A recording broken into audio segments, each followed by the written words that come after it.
Hello and welcome to another episode of How to Be a Great Player.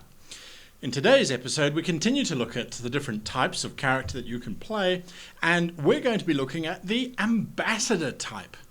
Now, the ambassador type is, his keywords anyway, are peace-loving and easygoing. Now, does that mean that the ambassador is a pushover? Does she accept everything because she's easygoing? And does she not want violence in any way? Is she a pacifist? The answer to that is very firmly no. The ambassador type, in my opinion, is one of the most difficult types of character type to play. And the reason for it is because the ambassador needs to straddle the fence between the enemy and the party, as well as between the party and the party. I'll explain as I go. So, the ambassador is about looking at both sides of the conflict, trying to understand what would cause dogs to bark in the background versus, say, just killing them outright and having a peaceful world. The ambassador might argue that it is better to keep the little furry creatures around because they bring joy to someone. A counter-argument might be no one's entirely sure who that would be. The point is, the ambassador is about not making decisions, not judging anybody, but getting both sides of the story and then presenting it to the leader. Now, a solver is also about trying to put together different things and come up with a solution, which is then presented to the leader. So how does that make it different from the ambassador? Well, the ambassador is traditionally only involved in interpersonal kinds of situations. So the solver might come to the leader and say, "Oh, I've solved the mystery as to who is killing all of the children in the town, and I think we should go after the person." The ambassador would then step in and say, "But the person you have identified as being the culprit is the mayor's son. This could cause problems. Let me go and speak to the mayor first, or perhaps I should speak to the sheriff and see if there's a diplomatic way to solve this." On the other hand, that is when the ambassador is being peace-orientated, trying to find a solution that will prevent the mayor from going ballistic when the party kills his son. On the other hand, the very same ambassador might be the one saying, "I regret to make this decision, but they invaded our space, they attacked us, and they have rebuffed any attempts we have made to open up a peaceful dialogue. I recommend we obliterate them, because otherwise they will destroy us." So the ambassador can very much be for a violent solution if all other avenues have been exhausted. The ambassador is about giving options based on what they have concluded through their discussions with the people involved. And that is all about the external. So if it's a lich, the ambassador is going to say, "This is a no-brainer, chaps. Kill it. Kill it with fire. Make it dead." On the other hand, when it comes to inter-party dynamics, that's when it gets truly interesting for the ambassador character. The leader says, "We're going left." The adventurer says, "I'd rather go right." The soul says, "Let's burn it down." The defender says, "I'm not letting any of you leave my sight. I'm going to cut myself in 5 different pieces so I can protect all of you at the same time." And the dependable one goes, "I'm following the soul because I'm madly in love with the soul. I think he's absolutely wonderful."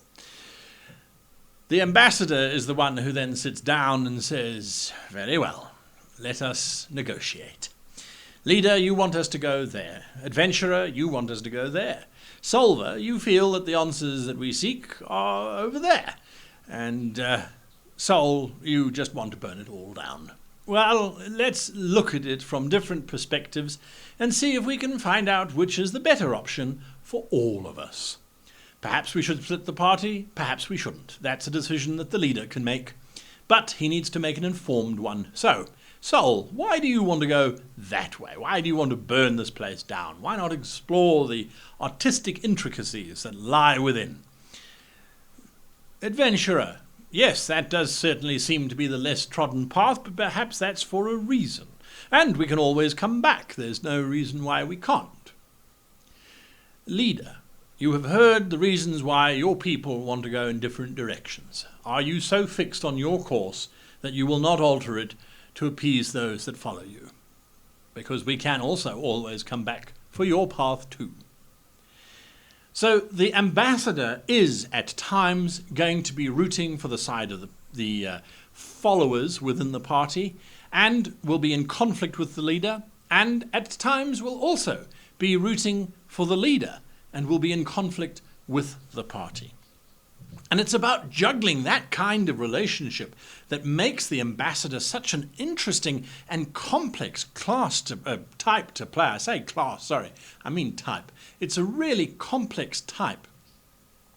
You have to try and balance their opinions,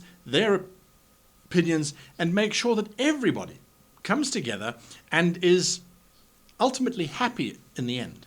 And they need to remain happy with you because, well, they're going to need to be persuaded by you to take a certain course of action in the future. Sometimes it's about saying, well, we're not going to do what you want today, but tomorrow we will do it. And tomorrow, leader, you will allow the player to do that. And there's nothing that you can do about it. This is something that we all agree to now. And I will remind us of that tomorrow. So if you are the type who likes to solve inter-party conflict and who also likes to keep a group cohesive, because groups often split apart when there is a decision to be made on a certain course of action. Sometimes there are rogue elements within the group, and as the ambassador you should be aware of those and approach them cautiously and perhaps a little quietly on the side and say, I know you want to go off on your own from time to time, but I do think it would be in our best interest if you stayed with us this time. Rather go exploring on your own next time, and I'll get you support from the dependable or the protector or the solver in the future. So it's about anticipating the way that your party works, and it's about keeping them together, and it's about counseling the leader to respect the members of his party and to sometimes listen to them so that she doesn't make foolish orders that alienate her from the rest of the team. So it's an interesting space to play in, it's an interesting character type to play in. I hope this has been somewhat insightful as to the ambassador type, and if it inspires you to play one who's trying to find the balance between yes and no, and good and evil, and my party versus the world, and the world versus your party, and your party versus your party, and your party versus your leader, and your leader versus your party, and you like juggling all of those kind of intricacies, and at the same time advancing your own agenda, because, well, ultimately that's what any ambassador is out there for. They're easygoing because they'll go in whichever direction the path is taking, provided that they've managed to persuade everybody to work together, and often that means following the ambassador's goals in the long run anyway.